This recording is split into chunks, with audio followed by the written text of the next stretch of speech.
Really quickly into the home buying process, we're going to start talking about different types of loans.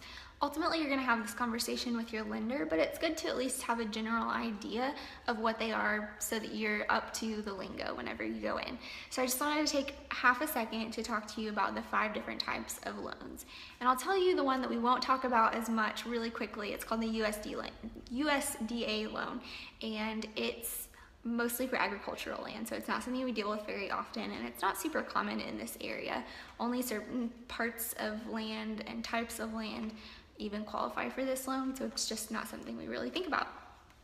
The other one is a conventional loan. Conventional loans are reserved for people who have really amazing credit, have plenty of money to put down, and are just ready to rock and roll. These are people that have been thinking about purchasing a home for quite a while and have been really intentionally making steps toward that.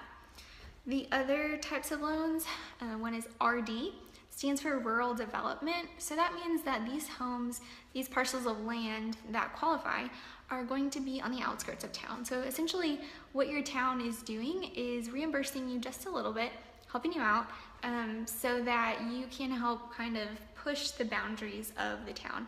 So increasing, they enjoy that, they're gonna give you some incentive, and so 0% down is their incentive. Ultimately, that means that your interest rate is going to be higher than just a normal loan, because the full amount is going to be the loan. Since there's not a down payment, we're putting everything in all at once. A VA loan is the other one. VA loans are reserved for those who have been in the military, who have served our country. There are a lot of stipulations on that as well. The fun things about VA loans is that it's 0% down, which is a really great thing that we can offer our people who have been serving us, so I love that. The other thing is that it's a requirement that no money comes out of your pocket. That means that I can't charge you anything extra.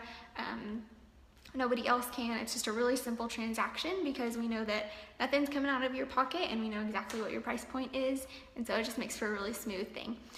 The other thing to consider along with VA loans is that they do take just a little bit longer to close. It's usually closer to the 45-day mark.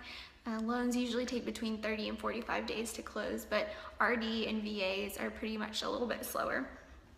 The last one that we'll talk about really quickly is an FHA loan. These are very popular right now.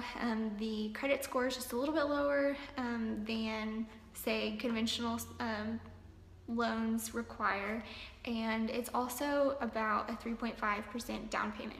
Makes it really easy to just make a quick guess of what your down payment needs to be if you're looking at the market and haven't quite decided that you're ready. So those are just quick interviews of what they are, just introducing you to their names essentially, and just a little bit of information about them. If you have any more questions, I definitely actually have you reach out to your lender to find the specifics about these. Like I said, I'm not a lender, I'm just a real estate agent, and so I just have some really base knowledge about this, enough for me to help you to get to them. So if you have any questions and need pointed in a certain direction, I've got plenty of preferred lenders that can take care of you.